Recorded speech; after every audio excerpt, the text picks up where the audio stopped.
Okay, our Thiki graduated shape. So begin by sectioning out the top area following her natural parting. Divide a symmetrical section in the back.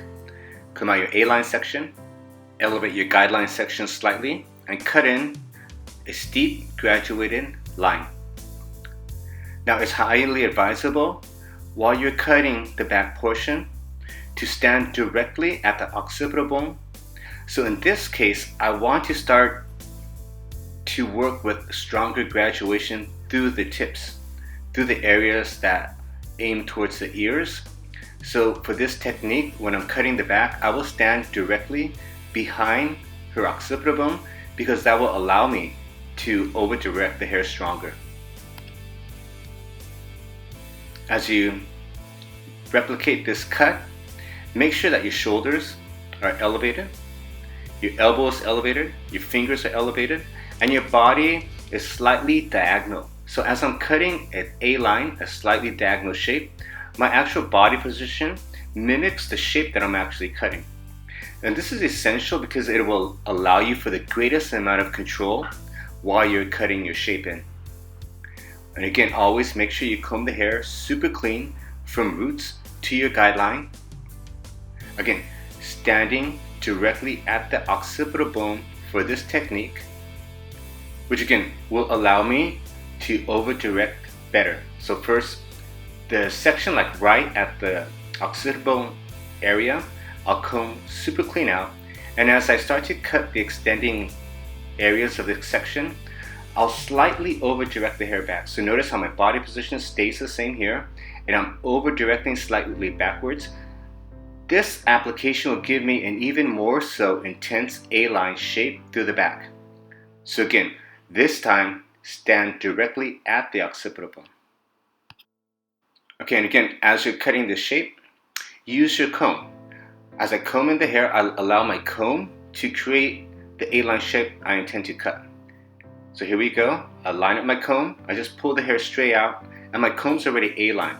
From there, I'll line up my fingers with my comb, and by following my A-line comb, it allows me for the greatest control because my comb will not deviate. It won't change shapes. My fingers might, so I always prefer to follow my comb because my comb is straighter than my fingers. So just like the comb, once you understand this principle, it's an awesome tool to use while you're doing technical haircuts.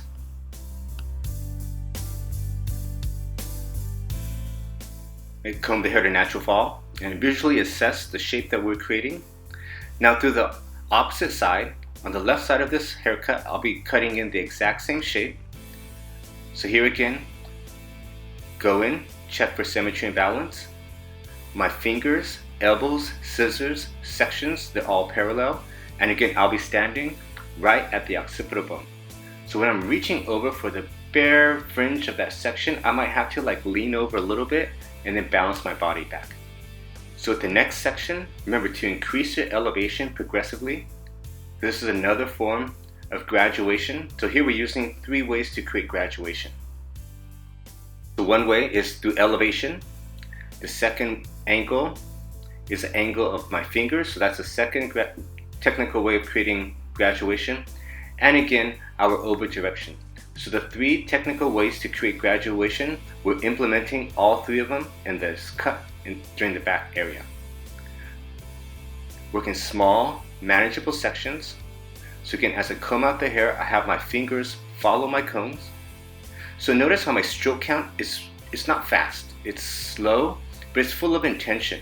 Because actually, I need to ensure that my stroke is slow enough so I can visually assess the strands of hair that I comb from roots to guidelines, because again, I have to ensure that they're just as straight and parallel to the teeth of my cutting comb. And notice technically, as I reach the occipital bone and every section after that, the section is quite big, so each section I'll break them into about 2 smaller, more manageable sections. So just watch the stroke count. So again, I'll cut the first portion. So the remaining hair, I just kicked it out of the way. I'll first nail this area, and then I'll stroke out the second portion. And I took 2 strokes to get that area proper. over directing slightly to build up that A-line shape, and I take it down. So basically, it took me 3 strokes to nail that section. So your stroke count is very important. Again, we always have to minimize our stroke count because whenever you're doing the same repetitive motion over and over again, your margin of error will increase.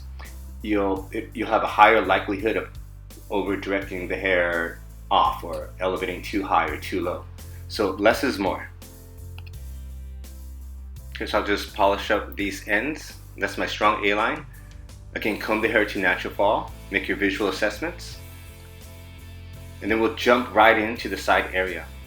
So starting at the sides, I continue to comb out a slightly A-line section because again, the shape that I'm cutting is also A-line. So for the best amount of control, I always aim for my section, the angle of my sections to angle and mirror the exact section that I'm cutting between my fingers. Working clean section. So here, I'm over directing slightly back. I'm checking in the A-line through the very corners in the back area. And I gradually start to comb the hair straight out. Now, notice where my eyes are. Okay, my eyes are exactly in front of what I'm cutting, and my body position is again in front of what I'm cutting, which allows me to see absolutely everything. Because especially with this technique, since I'm over directing the hair back, I have to make sure that every section after is over directed to the exact same point. So visually, you really have to stand in front of what you're cutting so you can make a lot of detailed assessments. Strong indicator that lets you know when your over direction is proper. Where my guideline is most evident, that's the place where the prior section was cut. So for example, if I over directed way too much forward, that guideline would be really fuzzy, it wouldn't be clean. When I over direct to the exact same point where the prior section was cut at, that's again where my section is most evident. So that's why my stroke count is very slow and intentional. So again, slow strokes, I have to give myself enough time to visually assess where my elevation and over direction actually lies at. So if I comb the hair too fast, I wouldn't have a chance to make these essential observations.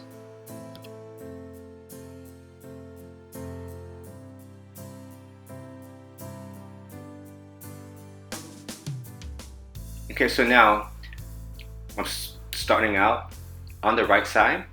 And again, I have to cut in the same angle, the same amount of elevation, the same amount of over direction. Now, as I cut the right side of the hair, notice how my body position is just slightly behind the shoulder, which allows me for greater control. When I cut the opposite side, I was standing in front of the nose. Just at that position, I can comb out the hair more accurately. So when I'm working the right side, again, I'm standing slightly behind the shoulder because this body position will allow me to control my over direction even that much greater. Okay, so with every section, I intentionally run it really quick through my mind, and then I'll go cut it. So in my mind, I already have the proper elevation, and just getting a feel for the actual shape that you're creating, your technical skills will improve dramatically, again, because you're using more of your brain. So for this area, I'm over directing even more back into the back area because her crown here is extremely jumpy. So I need to ensure that I'll check in this section from the crown area, and then I'll gradually start working forward. And notice how as I work forward, my elevation begins to lower, but my over direction is still consistent. Okay, and our final section, again, is cut in the exact same manner. Just cool, calm, collected.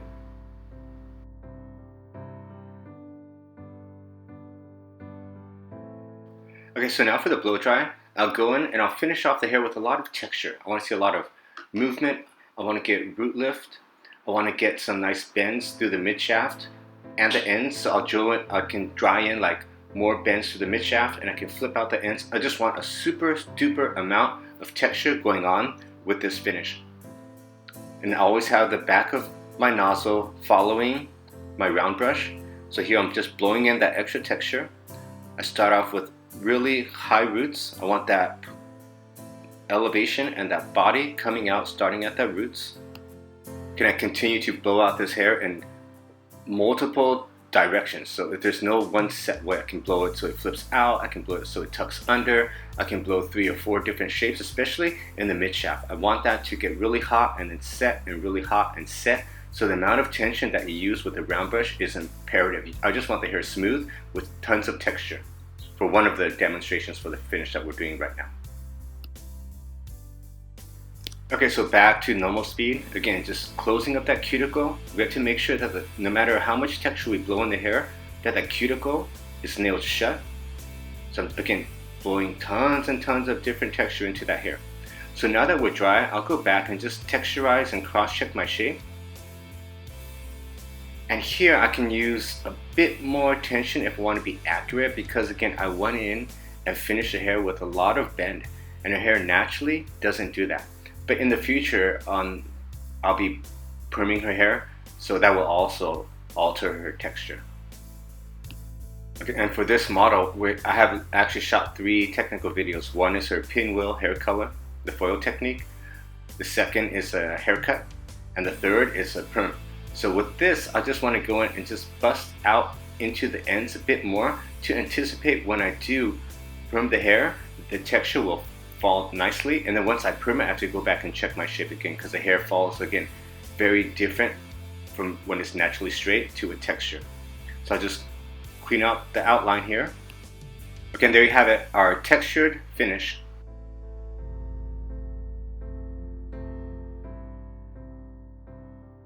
Okay, and here I'll go in high speed and just leaf the hair really straight. So with this blow dry, I'm just going in with a paddle brush and I'll just leaf it and bevel it under and leaf it and bevel it under, and always be looking to make sure that cuticle is just like nailed shut. I want, again, the hair has to be super shiny. So I make sure that my nozzle is always following my brush, my paddle brush, at about 10 to 15 degrees. And again, I just like aim it so it's really streamlined to my brush, and that's the best way to get a nice, smooth, natural finish.